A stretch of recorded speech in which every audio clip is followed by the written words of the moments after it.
Renukaswamy murder case ತನಿಖೆ ಮುಂದುವರೆದಿದ್ದು ದಿನಕ್ಕೊಂದೊಂದು ರೀತಿಯ ಸಾಕ್ಷಿಗಳು ಲಭ್ಯವಾಗ್ತಾ ಇದೆ. ಇಷ್ಟು ದಿನ ಪೊಲೀಸರು ನಡೆಸಿರುವ ತನಿಖೆಯಲ್ಲಿ ಕೆಲ ಎವಿಡೆನ್ಸ್ನ ಪೊಲೀಸರು ಕಲೆ ಹಾಕುವಲ್ಲಿ ಯಶಸ್ವಿಯಾಗಿದ್ದಾರೆ. ಈ ಕುರಿತ ಒಂದು ವರದಿ ಇಲ್ಲಿದೆ.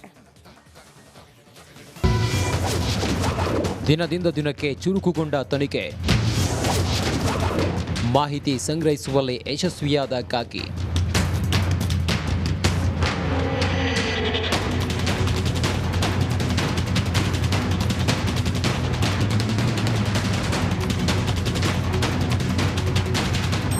ರಾಜ್ಯದ ಜನತೆಯ ಚಿತ್ತ ಇದೀಗ ರೇಣುಕಾಸ್ವಾಮಿ ಮರ್ಡರ್ ತನಿಖೆ ಮೇಲೆ ನೆಟ್ಟಿದೆ.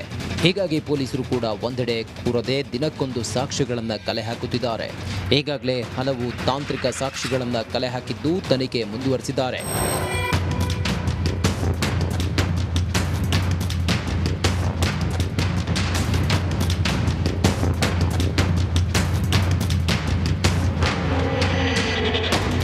ದರ್ಶನ್ ಅರೆಸ್ಟ್ ಆಗ್ತಿದ್ದಂತೆ ಕಾಲಿಗೆ ಚಕ್ರ ಕಟ್ಟಿಕೊಂಡು ತನಿಖೆಗೆ ಇಳಿದಿದ್ದ ಪೊಲೀಸರು ಹಲವು ಮಹತ್ತರ ಸಾಕ್ಷಿಗಳನ್ನು ಕಲೆ ಹಾಕಿದ್ದಾರೆ. ಕೆಲ ಟೆಕ್ನಿಕಲ್ ಎವಿಡೆನ್ಸ್ ಕಲೆಕ್ಟ್ ಮಾಡೋದ್ರಲ್ಲಿ ಪೊಲೀಸರು ಸಕ್ಸಸ್ ಆಗಿದ್ದಾರೆ. ಸಿನಿಮಾ ಸ್ಟೈಲ್ನಲ್ಲಿ ಮರ್ಡರ್ ಮಾಡಿದ್ದು ಸಿನಿಮಾ ಸ್ಟೈಲ್ನಲ್ಲಿಯೇ ಸಾಕ್ಷಿ ಪತ್ತೆಯಾಗಿದೆ. ಎಫ್ಎಸ್ಎಲ್ ಟೀಮ್ ಮೂಲಕ ಕೊಲೆ ನಡೆದ ಸ್ಥಳದಲ್ಲಿ ಸ್ಯಾಂಪಲ್ ಕಲೆಕ್ಟ್ ಮಾಡಿದ್ದ ಪೊಲೀಸರು ಕೊಲೆ ಹಿಂದೆ ಅರೆಸ್ಟ್ ಆಗಿರೋ ಆರೋಪಿಗಳ ಕೈವಾಡ ಇದೆ ಅನ್ನೋದು ಪತ್ತೆ ಹಚ್ಚಿದ್ದಾರೆ. ಏನೆಲ್ಲ ಸಾಕ್ಷಿಗಳು ಲಭ್ಯ ಆಗಿದೆ? ಕೊಲೆ ನಡೆದ ಸ್ಥಳದಲ್ಲಿ ಒಂದಷ್ಟು ರಕ್ತದ ಸ್ಯಾಂಪಲ್ ಸಂಗ್ರಹ, ರೇಣುಕಾಸ್ವಾಮಿ ಮೃತದೇಹದ ಮೇಲಿನ ರಕ್ತದ ಕಲೆ ಪತ್ತೆ, ಹಲ್ಲೆ ಮಾಡಿದ್ದ ಬೆತ್ತ, ಶವ ಸಾಗಿಸಿದ್ದ ವಾಹನದಲ್ಲಿನ ರಕ್ತದ ಕಲೆ, ಎಲ್ಲವನ್ನ ಲುಮಿನಲ್ ಟೆಸ್ಟ್ ಮಾಡಿದ್ದ ಎಫ್ಎಸ್ಎಲ್ ಟೆಸ್ಟ್ ವೇಳೆ ರಕ್ತದ ಸ್ಯಾಂಪಲ್ ಮ್ಯಾಚ್ ಆಗಿರೋದು ಪತ್ತೆ, ವೆಪನ್ಸ್, ವಾಹನ, ರೇಣುಕಾಸ್ವಾಮಿ ಬಟ್ಟೆ, ಕೂದಲು ಸಂಗ್ರಹ, ಹೀಗೆ ಹಲವು ಸಾಕ್ಷಿಗಳನ್ನು ಪೊಲೀಸರು ವಶಕ್ಕೆ ಪಡೆದು ತನಿಖೆ ನಡೆಸುತ್ತಿದ್ದಾರೆ. ಇನ್ನು ಲುಮಿನಲ್ ಟೆಸ್ಟ್ ಕೂಡ ಮಾಡಿಸಲಾಗಿದೆ. ನಡಿ, ಈಗ ಶುರು ಮಾಡೋಣ.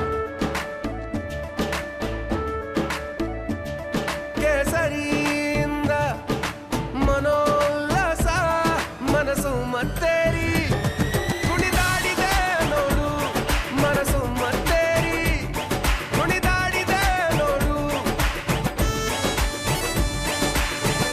ಕ್ಷಣ ಕ್ಷಣವೂ ಆಚರಿಸಿ ಕೇಸರಿ ಹಬ್ಬ. ವಿಮಲ್ ಬಾಯಲ್ಲಿ ಹೇಳಿ ಕೇಸರಿ.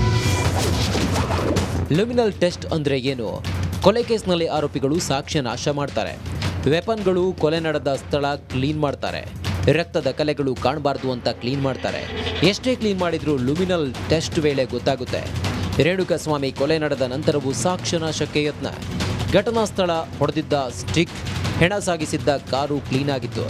ಲುಮಿನಲ್ ಟೆಸ್ಟ್ ವೇಳೆ ಎಲ್ಲವೂ ಪತ್ತೆಯಾಗಿದೆ. ಸದ್ಯ ಈ ಎವಿಡೆನ್ಸ್ ದಾಖಲು ಮಾಡಿಕೊಂಡು ವೆಪನ್ ಸೀಸ್ ಮಾಡಿರೋ ಪೊಲೀಸರು ಮುಂದಿನ ತನಿಖೆ ಕೈಗೊಂಡಿದ್ದಾರೆ. ಆರೋಪಿಗಳಿಗೆ ತಕ್ಕ ಶಿಕ್ಷೆಯಾಗುತ್ತಾ ಅಥವಾ ತನಿಖೆಯನ್ನ ಹಳ್ಳ ಹಿಡಿಸ್ತಾರಾ ಕಾದು ನೋಡಬೇಕು. Bureau report, republic Kannada. ನಟ ದರ್ಶನ್ ಒಂದೊಂದೇ ಮುಖವಾಡಗಳು ಬಯಲಾಗ್ತಾ ಇದೆ. ಇದೀಗ ನಾಪತ್ತೆಯಾಗಿದ್ದ ನಟ ದರ್ಶನ್ ಮಾಜಿ ಮ್ಯಾನೇಜರ್ ವಿಚಾರ ಮುನ್ನೆಲೆಗೆ ಬಂದ್ಬಿಟ್ಟಿದೆ. ಹಾಗಾದ್ರೆ ಏನಿದು ಪ್ರಕರಣ ಅಂತೀರಾ? ಈ ಸ್ಟೋರಿ ನೋಡಿ. ನಟ ದರ್ಶನ್ ವಿರುದ್ಧ ಮತ್ತೊಂದು ಆರೋಪ. ಮಾಜಿ ಮ್ಯಾನೇಜರ್ ಮಲ್ಲಿಕಾರ್ಜುನ ನಾಪತ್ತೆ. ಮಾಜಿ ಮ್ಯಾನೇಜರ್ ಮಲ್ಲಿಕಾರ್ಜುನ ಎಲ್ಲಿ?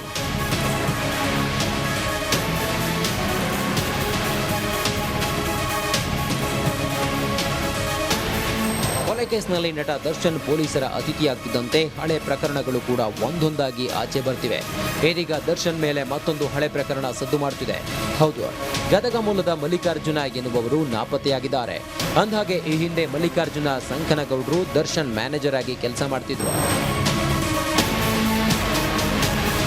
2018ರಲ್ಲಿ ದರ್ಶನ್ ಹಾಗೂ ಮಲ್ಲಿಕಾರ್ಜುನ ನಡುವೆ ಹಣಕಾಸಿನ ವಿಚಾರಕ್ಕೆ ಗಲಾಟೆ ಆಗಿತ್ತು.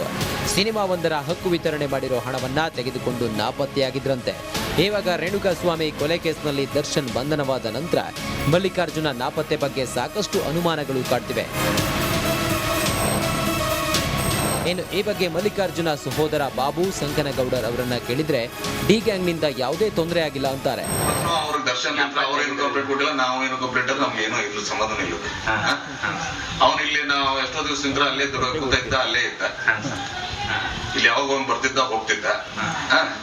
ಆಮೇಲೆ ಅದು ಇದಾದ್ಮೇಲೆ ಒಂದು ಲೆಟರ್ ಹಾಕೊಂಡೆ ನಾನು ಸಮಸ್ಯೆ, ನನ್ನ ವೈಯಕ್ತಿಕ ಸಮಸ್ಯೆ ಪಡ್ಕೊಂಡು, ನಾನು ಸಾಲ ಮಾಡ್ಕೊಂಡು ನಮ್ಮ ವೈಯಕ್ತಿಕ ಸಮಸ್ಯೆ ಪಡ್ಕೊಂಡು ಅದ್ರ ಬಗ್ಗೆ ಎಲ್ಲ ಪ್ರಾಬ್ಲಮ್ ಸಾಲ್ವ್ ಮಾಡ್ತೀನಿ ಅಂತ ಒಂದು ಇದು ಬಂದಿದ್ದು ಕರೆ, ಅದನ್ನ ಹೇಳಿದ್ರು ಕರೆ.